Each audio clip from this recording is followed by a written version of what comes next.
Joe Biden shamelessly pandered to graduates as he delivered a grim commencement speech at Morehouse College. Let's check out some of the lowlights. Well, that's my commitment to you, to show you democracy, democracy, democracy is still the way. If black men are being killed in the street, we bear witness. For me, that means to call out the poison of white supremacy, to root out systemic racism. Here we go again with the shameless pandering of Joe Biden. In his commencement speech at Morehouse College, an historically black all-male college, old Joe delivered what was essentially a campaign speech full of his usual demagoguery. Based on the lack of applause he got throughout the speech, and at the end, I don't think many of the graduates were buying what he was selling. The same old story that black men are being killed in the street by police because they are black. I stood up for George Floyd's family to help create a country. We don't need to have that talk with your son or grandson as they get pulled over.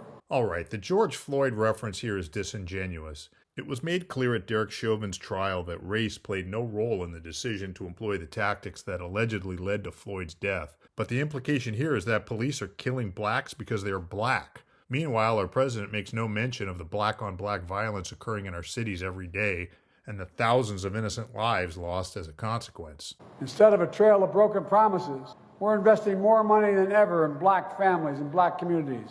We're reconnecting black neighborhoods cut off by old highways and decades of disinvestment when no one cared about the community.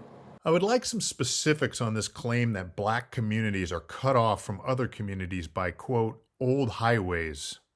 Is he saying that people can't get in and out of black neighborhoods because the highways are broken? We've delivered checks and pockets to reduce black child poverty, the lowest rate in history. Removing every lead pipe in America so every child can drink clean water without fear of brain damage and can't afford to remove the lead pipes themselves. Deliver checks in pockets to reduce black child poverty, huh? Here we go again with Democrats telling black Americans that more government is the solution to their problems. I'd like to believe that he's just talking about temporary assistance here, but Americans know better. And the lead pipe thing always makes me wonder, who's making money off of this boondoggle? Is there really a widespread problem of Americans getting brain damage from drinking tap water? It isn't exactly dominating the news these days.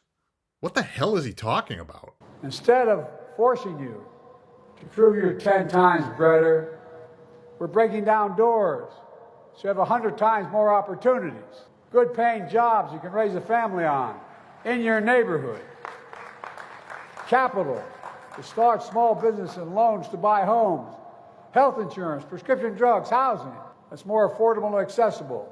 I like that he read better as breader, but I don't know what he's talking about here either.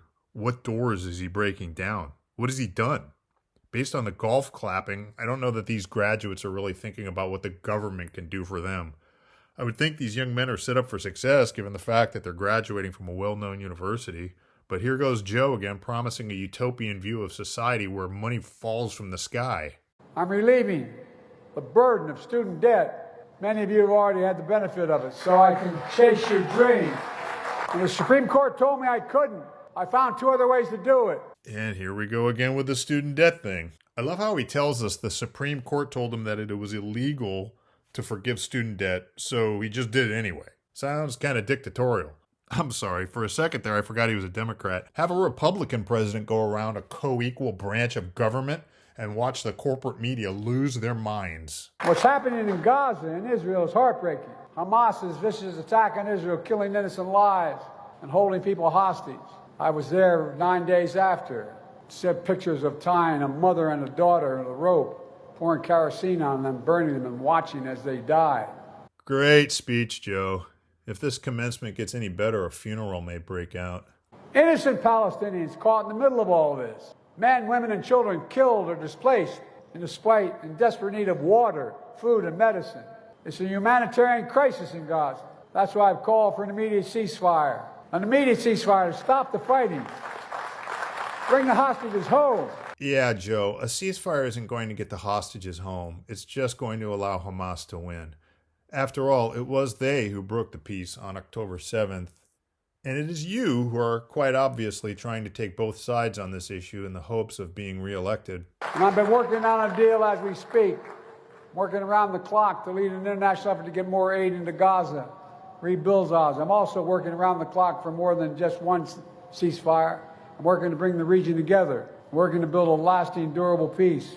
I'm working to make sure we finally get a two-state solution, the only solution, for two people to live in peace, security, and dignity. Working to build a lasting, durable peace? A two-state solution? There was relative peace in the Middle East when you took office, but when you project weakness to the world, this is what happens. And two people to live in peace? Does he even listen to himself? Who the hell is he talking to anyway?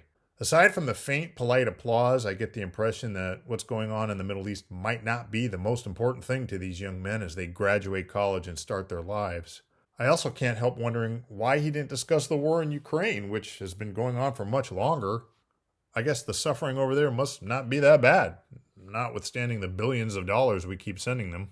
What happens to you and your family when old ghosts in new garments seize power? Extremists come for the freedoms you thought belonged to you and everyone. Today in Georgia, they won't allow water to be available to you while you wait in line to vote in an election. What in the hell's that all about? It's about you lying, Joe. No water for people waiting in line to vote in Georgia? Maybe it's because it isn't safe to drink out of the lead pipes? I don't know. Anyway, I've yet to hear anyone complain that this actually happened to them, but Joe sure talks about it a lot. And that's because he's a congenital liar who wants people to believe that if Democrats don't remain in power forever, black people won't be allowed to vote. And then the constant attacks on black election workers who count your vote. Okay, no one is buying this, are they? Constant attacks on black election workers? Where are these people? Who are these people? I want to hear their stories. I never thought I'd be in a president at a time when there's a national effort to ban books, not to write history, but to erase history. What national effort is that, Joe? I thought you were in charge of our nation. Anyway, no one with an IQ above room temperature is buying this. When states remove sexually explicit books from school libraries, that is not a book ban. No one is erasing history, and no one believes your nonsense. I've been vice president of the first black president and become my close friend, and president to the first woman vice president. Joe's no racist. Listen, he's got two black friends, and one of them is a woman. This is just embarrassing. Shut up already. Now I'm too old.